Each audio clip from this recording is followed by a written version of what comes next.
ئاخێزی خەڵکی مەهاباد دژ بە کۆماری ئیسلامی قاتڵی پەیمانی گەڵوانی لە ژێر ئەشکەنجەدا. بەپێ هۆڵانەی گەیشتوون خەڵکی مەهاباد سەرەڕای فەزای توندی ئەمنیەتی لەم شارە لە ئاستێکی بەریندا بەشداریان لە مەراسمی ناشتنی پەیمان گەڵوانیدا کرد و دروشمی دژی حکوومەتیان وتەوە. پەیمان گەڵوانی 14 ڕۆژ لەوە پێشگیرا و لە ژێر ئەشکەنجەی هێزە ئەمنیەتیەکاندا لە زیندانی ورمێ گیانی لەدەستا. ئەو 24 ساڵ تەمەنی بوو.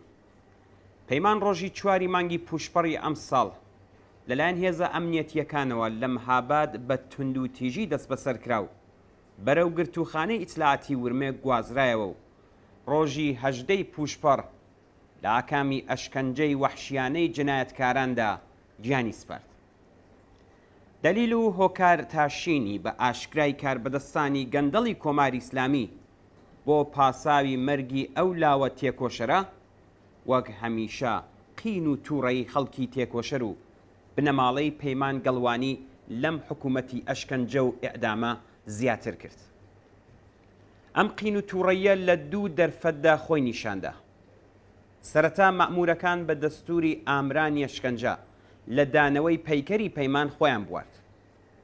لەگەڵ بڵاوبوونەوەی هەواڵی جنایەتەکە و خۆبواردنی مەئمورەکان لە تەسلیمکردنەوەی پەیکەری پەیمان بە بنەماڵەکەی لە شاردا ژمارەیەکی زۆر خەڵک کە بەردەوام بە ژمارەیانەوە زیاد دەبوو لەگەڵ دەربڕینی ناڕەزایەتی لە بەردەم مردوو شۆرخانە ئامادە بوو. ئەوان و ئەندامانی بنەماڵە تووڕە و داغدارەکەی هەموو هەڕەشەکانی مەئمورانی ڕژیمیان بەگاڵتە گرت و ناچاریان کردن تا پەیکەری ڕۆڵە خۆڕاگریەکەیان بدەنەوە.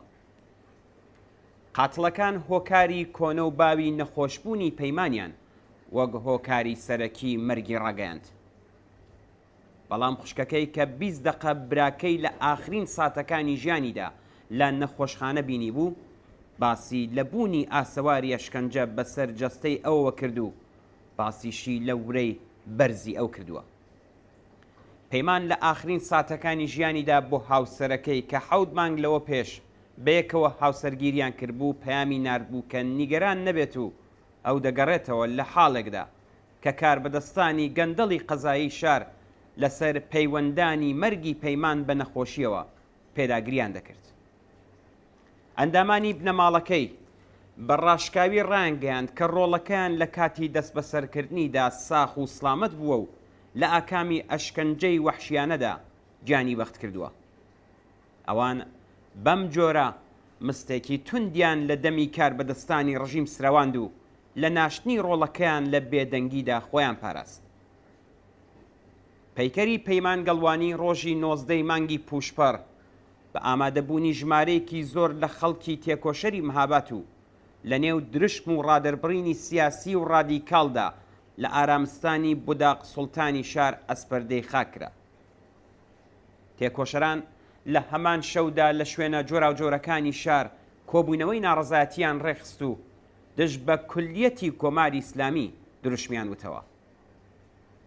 زیندویات پەیمان گەڵوانی دووهەمین کەس بوو کە لەم هەفتەی دواییدا بەهۆی ئەشکەنجەوە لە گرتوخانەی ئیدارەی ئیتلاعاتی ورمێ گیانی لەدەستاوە. موسا ئیسماعیلیش ڕۆژی 17 مانگی پوشپەڕ بەهۆی ئەشکەنجەوە لە ئیدارەی ئیتلاعاتی ورمێ گیانی سپارد. ئەویش وەک پەیمان بە تاوانی هاوکاری و ئەندامبوون لە حیزبێکی نەیاری کۆماری ئیسلامیدا گیرا و دوای 62 ڕۆژ ئەشکەنجە گیانی بەخت کرد. لەگەڵەوەی کە مەئمورەکان بەڕێوچوونی هەموو جۆرە مەڕاسم و یادکردنەوەیەکیان بۆ موسا ئیسماعیلی خەدەغە کردبوو، بەڵام بنەماڵەکەی لە یەکێک لە مزگەوتەکانی پەسوێ مەڕاسمیان بۆ بەڕێوە برد و ژمارەیەکی بەرچاو لە خەڵکیش بەشداریان تێدا کرد. موسا ئیسماعیلی خەڵکی ئاوایی پەسوێی سەر بە شاری پیرانشار تەمەن 35 ساڵ خێزاندار و خاوەنی 2 منداڵی 6 ساڵە و 6 مانگە بوو. ئەو تا بەر لە گیرانی لەگەڵ باوکی خەریکی کاری کەشاوەرزی بوو. زیندان و ئەشکەنجە یەکێک لە کۆڵەکەکانی شکڵگرتنی کۆماری ئیسلامی و یەکێک لە هۆکارەکانی مانەوەیەتی. گیانبەختکردنی زیندانی سیاسی لەژێر ئەشکەنجەدا لە زیندانەکانی ئەم ڕژیمەدا پێشینەیەکی دوور و درێژی هەیە.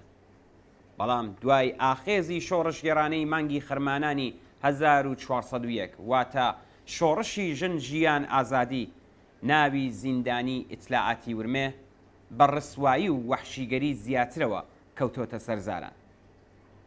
ئەوەی کە لەم ڕۆدا لە ڕژیمی کۆماری ئیسلامیدا دەیبینین باشترین بەڵگەیە لەسەر ئەوەی کە بۆ ماوەیەک دەکرێت بە سەرنەیزە حکوومەت بکەیت بەڵام ناتوانی بۆ ماوەیەکی زۆر لەسەر دەسەڵات بمێنیتەوە.